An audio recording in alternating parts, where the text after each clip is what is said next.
por demais conhecido nesta noite, na carta de Paulo aos Filipenses, capítulo 4, versículo 4, que nos diz: regozijai-vos sempre no Senhor. Outra vez vos digo, regozijai-vos. Sabemos que a palavra regozijar significa alegrar-se muito, sentir prazer, congratular-se. Este é o sentido da palavra regozijar. E sabemos, irmãos, que os dias estão muito difíceis. Nós havíamos dito aqui, alguns meses atrás, que estávamos preparando para trazer um ensino no livro de Cantares de Salomão, no mês de julho, levando em consideração que este mês é um mês de férias, e entendemos que seria uma data boa para todos participarem do ensino. Mas eu confesso aos irmãos que, orando a Deus, olhando para não só a necessidade da igreja, mas para todas as nossas necessidades, e eu vejo que o tempo não é para falar do livro de Cantares. O livro de Cantares é muito bom, já demos ele aqui 2 vezes inteiro. Demos uma vez ali no sul de Minas, mas estamos vendo que o que nós precisamos não é de falar sobre este tema. Eu falava com a minha esposa essa semana e dizia para ela que a igreja precisa de 2 coisas no sentido de palavras. Qualquer pastor, qualquer ensinador que fugir disso, ele não está, creio eu, dentro da plena vontade de Deus, no tocante àquilo que Deus quer falar com a sua igreja. Então eu entendo que o que Deus quer falar com a sua igreja são 2 temas. Primeiro, preparar a igreja para a volta de Jesus. É nos prepararmos para a volta do Senhor Jesus. Porque não precisa ser profeta, irmão, para prever o que vai acontecer. Está muito patente, está muito claro. Estou aqui na introdução do estudo. Está muito patente, está muito claro que a volta de Jesus realmente está muito próxima. Mas alguém diz: mas desde que eu nasci, fui criado na igreja, e se ouvia falar disso? É verdade. Mas se nós olharmos os sinais que Ele nos deixou, está muito claro, está muito patente, que a volta do Senhor Jesus está muito breve. Então eu entendo que os pastores, ensinadores, precisam trazer para a igreja, primeiro, é alertar a igreja para o arrebatamento da igreja, para a volta de Jesus, porque realmente está próximo. E por mais que nós imaginamos ou calculamos, ainda não podemos entender ou compreender o que é, o que significa ficarmos aí pós o arrebatamento. Não tem palavras, irmãos, não tem palavra, no tocante ao sofrimento para aqueles que não forem arrebatados na volta do Senhor Jesus. Então, o primeiro tema que eu entendo que os pastores hoje precisam trazer para a igreja é preparar a igreja para o arrebatamento, ou seja, acontecimento futuro. E o segundo tema é preparar a igreja para os dias que virão. São dois temas essenciais: arrebatamento, volta de Cristo, e preparar a igreja para os dias que virão. E quando eu estava orando e pedindo a Deus uma palavra para esse culto, eu até tinha preparado um estudo do livro de Gênesis, vou dar uma outra oportunidade, onde a Bíblia diz que Deus, ele criou ali Deus, ele formou um jardim, não é? No Éden, né? Criou um jardim no Éden. E eu estive observando bem aquela palavra jardim, e eu pude entender que Deus não fez um jardim, Deus fez um pomar. Mas isso é assunto para outro dia. Leia depois ali em Gênesis, você vai ver que jardim é a palavra no português, no nosso linguajar. Mas se você for lá no original, você vai ver que é um pomar. Todo tipo de fruta para se alimentar tinha naquele jardim. Então não é jardim, é um pomar. E quero trazer, quando eu falar sobre isso, por que ele criou aquele pomar. Mas o assunto hoje é regozijar-vos sempre no Senhor. E como nós dizíamos que a grande necessidade da igreja de se pregar e ensinar são duas: preparar a igreja para o arrebatamento e preparar a igreja para os dias que virão. Porque, como estamos vendo os acontecimentos, trazer uma palavra sobre regozijo, ou regozijar-se, que significa alegrar-se muito, sentir prazer, congratular-se. Como que podemos nos alegrar? Como que podemos nos regozijar em meio ao caos que nós estamos vendo aí? Crise em todo o segmento da vida existe crise, dificuldade, problema, desemprego, salário baixo, as coisas aumentaram. Como se alegrar? Hoje é justamente sobre isso que eu quero falar nesta noite. Porque é verdade, a crise está aí, as dificuldades estão aí, os apertos estão aí, mas nada disso tira o regozijo do coração do crente salvo, lavado e remido pelo sangue de Jesus. Aleluia! E quando olhamos na Bíblia, irmão, nós vemos que Paulo disse em Filipenses 4:4, texto desta noite: regozijai-vos sempre no Senhor, e outra vez eu digo regozijai-vos. Alegrai-vos, sentir prazer, congratular-se, a palavra regozijar. E Jesus, ele foi mais além ainda. Lá em Mateus capítulo 5,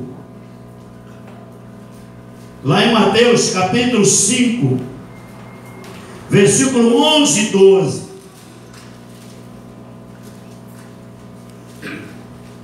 nos diz: bem-aventurados sois vós, quando vos injuriarem e perseguirem e mentindo disserem todo mal contra vós por minha causa. Versículo 12: exultai e alegrai-vos, porque é grande o vosso galardão nos céus, porque assim perseguiram os profetas que foram antes de vós. Enquanto Paulo ele nos recomenda a nos alegrarmos, regozijarmos no Senhor, Jesus ele vai mais além. Ele diz: exultai e alegrai-vos. Versículo 11: bem-aventurados sois vós quando vos injuriarem e perseguirem e mentindo disserem todo mal contra vós por minha causa. Eu pergunto aos irmãos: é possível se alegrar numa situação dessa?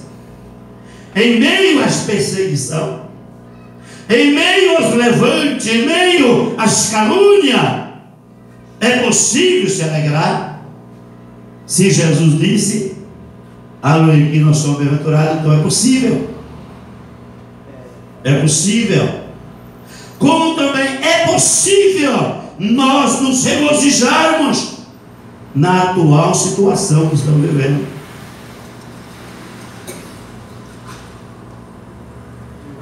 E alguém diz: mas para o crente não tem crise. Tem sim, tem crise. A crise está aí e ela atinge a todos.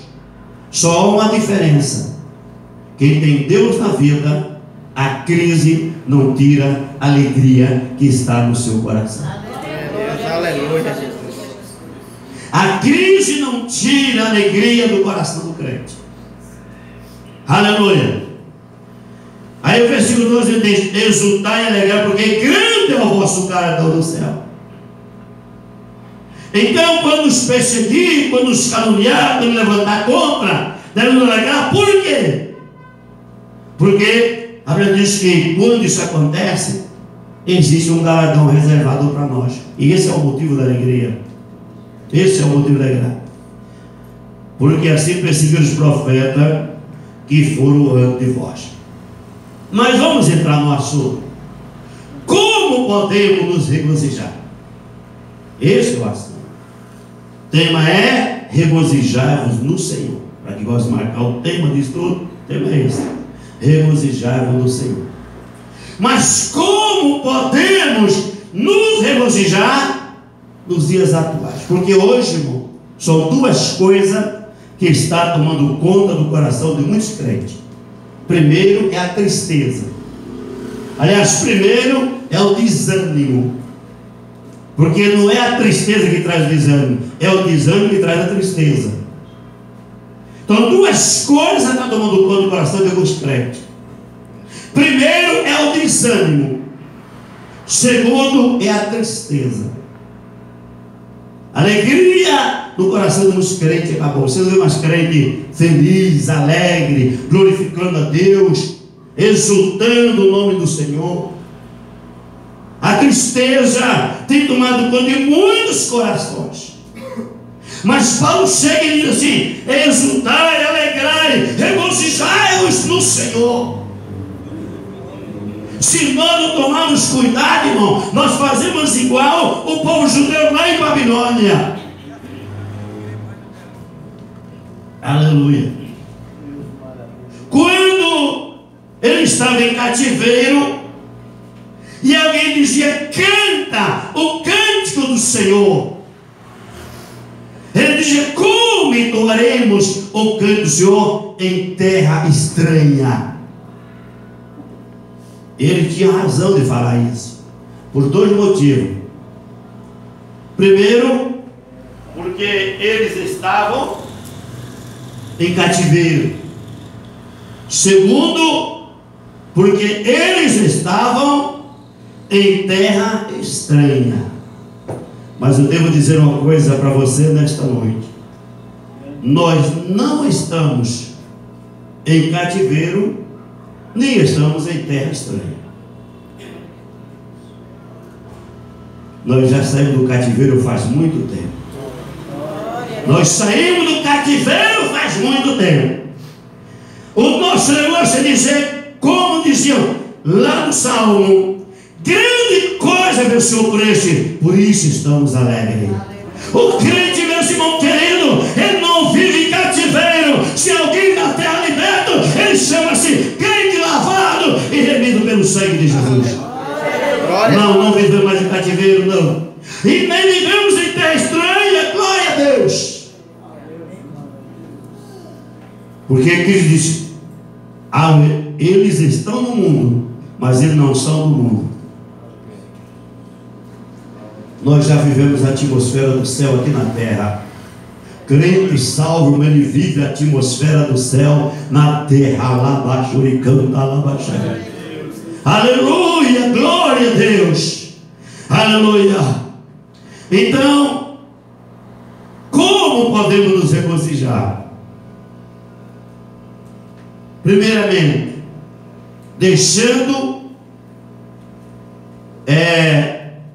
não deixando, digo, que o medo tome conta de nós, porque a coisa está assombrosa.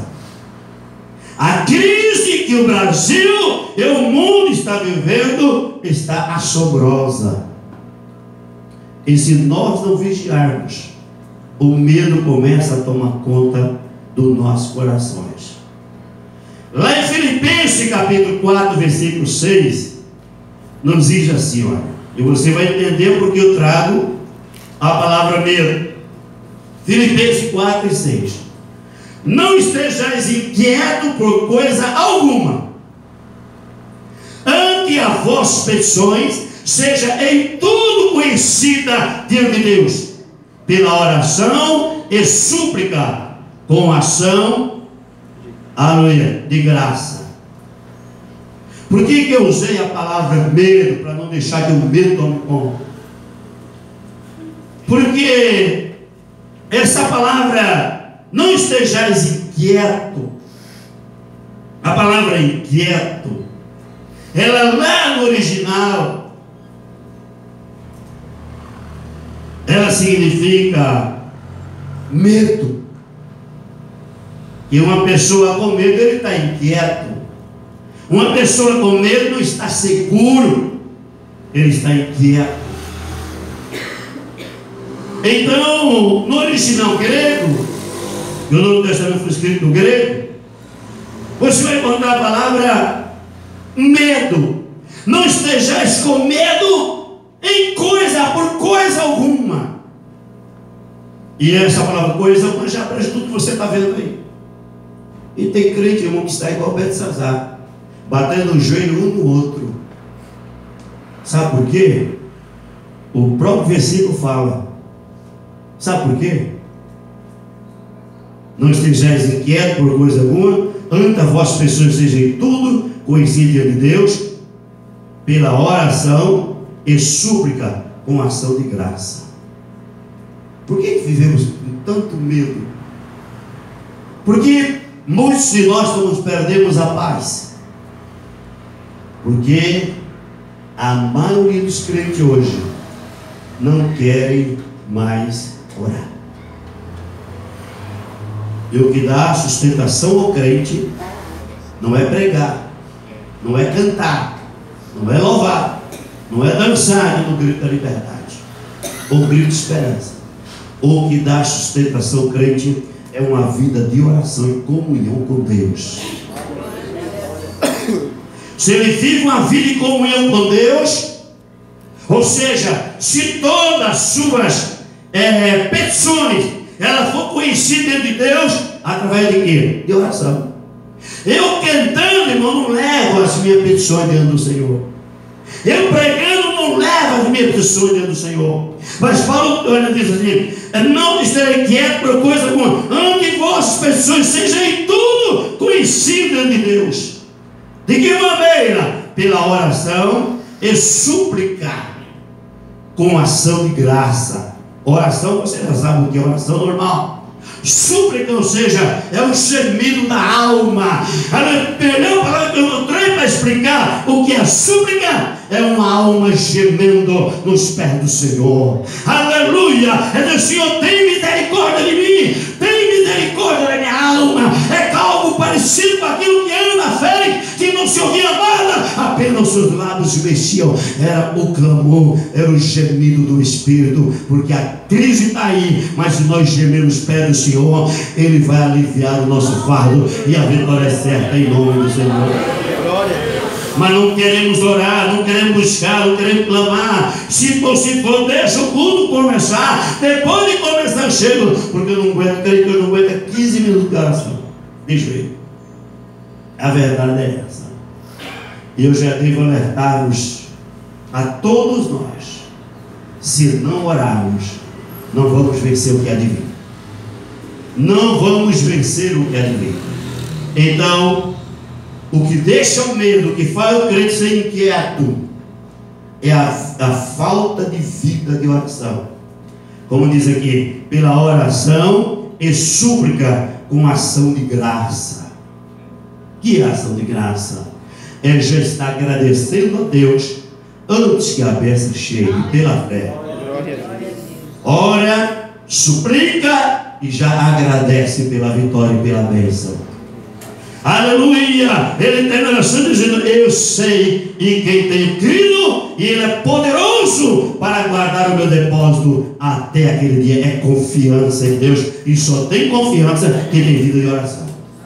Se não tiver, ele treme nas bases, ele não tem regozijo, ele não tem alegria. O que traz alegria no coração do crente é a vida de oração. Então, o primeiro ponto é não deixar que o medo tome conta de nossos corações. Aleluia. Devemos praticar atos que justifiquem. Devemos praticar atos que nos justifiquem diante de Deus, para ter esse regozijo. Estou dando aqui espécie de uma receita. Tema até que poderia ser este: a receita para nos regozijar na presença do Senhor. Aleluia. Romanos capítulo 5, versículo 1. Devemos praticar atos que nos justifiquem diante de Deus. Romanos capítulo 5, versículo 1. Sendo, pois, justificado pela fé, vírgula, temos paz com Deus, vírgula, por nosso Senhor Jesus Cristo. Agora, estão falando sobre o quê? Regozijai-vos no Senhor. Outra vez nos digo, regozijai-vos. Então, uma das condições, irmão, para nós ter paz em meio a essa crise, em meio a essa dificuldade, em meio a esse mundo revolto que estamos vivendo, o que eu devo fazer? Eu devo praticar atos, não para ser salvo. Porque deixa eu dizer uma coisa para você nesta noite: não existe nada que eu possa fazer para ser salvo. Se for possível, até marque bem isso. Não existe nada que eu possa fazer para ser salvo. Mas há muito que eu posso fazer e devo fazer porque sou salvo. É diferente. Fazer para ser salvo nada posso fazer, que a salvação não é pelas obras. Mas do outro lado a Bíblia diz que as obras sem fé, ela é a fé sem obra, ela é morta em si mesma. Então veja bem, sendo, pois, justificado pela fé, porque às vezes eu tenho fé. Você vem na igreja porque você tem fé, né? Agora precisa que esta fé ela seja imbuída de fatos, de acontecimento, não diante de mim, nem diante da igreja, mas diante de Deus. Porque eu tenho fé, mas fé de braço cruzado, fé para cantar. E até foi bom ter inventado as palmas para Jesus. A gente fica um pouco vaidoso, né? Quando ele cantar e o povo bate palma. A gente fala que é para Jesus, mas a gente toma um pouquinho para nós também, né?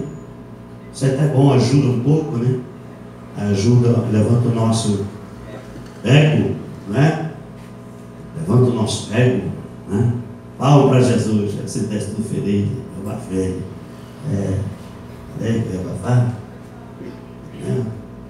Então, fé para cantar, fé para pregar, fé para dar testemunho, fé para falar. Então precisamos ser justificados pela fé. Sendo, pois, justificado pela fé. Aí quando pratico o ato que aquela fé, porque a fé, irmão, só Deus vê. Agora, o ato da fé, todo mundo vê. Todo mundo vê. Sendo, pois, justificado pela fé, temos paz com Deus. Então, como que eu posso me regozijar, me alegrar do Senhor? Quando eu faço o ato que justifica a minha fé. Aí eu vou ter paz com Deus, o nosso Senhor e Salvador Jesus Cristo. Vamos observar lá em Tiago, capítulo 2, 21 e 22. Vamos ver o caso de Abraão.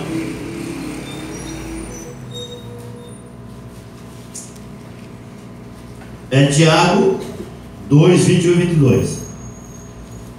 Porventura o nosso pai Abraão não foi justificado pelas obras quando ofereceu sobre o altar o seu filho Isaque? Bem vês que a fé cooperou com as suas obras, e que pelas obras a fé foi aperfeiçoada. Quer dizer, Deus sabia que Abraão tinha fé. Deus sabe que você tem fé, que nós temos fé. Mas o que é que eu estou fazendo para que essa fé ela se materialize? O que estamos fazendo? Aí quando eu pratico ato que justifica a minha fé, eu passo a ser justificado diante de Deus. Quer dizer, Abraão, ele tinha fé, mas a fé dele foi justificada através das obras. Que obra? Quando Deus lhe pediu Isaque, e ele foi e ofereceu o seu filho Isaque. Aí a fé, ela se materializou. E a fé, para ser perfeita, ela precisa ser materializada, né? Eu já citei aqui, quando dois caminhoneiros, não custa repetir, né? Estavam com seus carros, aliás, dois carroceiros, digo eu, com suas carroças atoladas no barro, na lama. E um dos carroceiros deitou em cima da carroça e ficou se praguejando, xingando, né? Aliás, e ficou deitado em cima da carroça, enquanto que o outro empurrava a carroça, empurrava o animal, espraguejava e xingava e falava todo tipo de nomes terríveis. Aí, segundo diz a história, que Deus mandou ali um anjo e pegou no cabresto daquele cavalo e puxou ele do barro, da lama, daquele que estava xingando, que estava batendo, que estava bravo, e tirou. E outro que estava deitado em cima da carroça, esperando que o cavalo se virasse, saísse da lama, disse que o anjo deixou lá. E alguém pergunta, mas por que aquele falando tantos palavrões tiraste e ajudaste ele? É porque ele estava falando, mas estava se esforçando para sair. Estava falando, mas lutando para sair. O outro estava acomodado. Então, muitas vezes, irmão, nós estamos acomodados. Temos fé, mas não fazemos nada para que essa fé se materialize. Ela venha se materializar. Então Abraão foi, porventura o nosso pai Abraão não foi justificado pelas obras quando ofereceu sobre o altar o seu filho Isaque? Se Deus pede Isaque em sacrifício, e Abraão diz: Senhor, fé eu tenho, mas oferecer meu filho não. E não é assim que nós fazemos. Fé eu tenho, mas isso e aquilo, eu não quero entrar em detalhe, não. Né? Aí não. Né? É isso. Então, versículo 22: bem vê que a fé cooperou com as suas obras, e que pelas obras a fé foi aperfeiçoada. Então eu preciso ter fé, mas a fé tem que ser aperfeiçoada. E quando ela é aperfeiçoada? Quando eu pratico algo diante de Deus, para que aquela fé seja materializada. E quando isso acontece, eu tenho paz com Deus. Foi um versículo que nós lemos anterior. Sendo pois justificado pela fé, temos paz com Deus. E porque muitas vezes estamos vivendo nesse mar revolto, e o mar revolto, nós permitimos que a água do mar revolto entre dentro do nosso barco. E nós gritamos como os discípulos gritaram. Qual foi o clamor do discípulo? Quando Jesus estava dormindo na polpa do barco, as ondas eram terríveis. Aleluia! Qual foi o clamor do discípulo?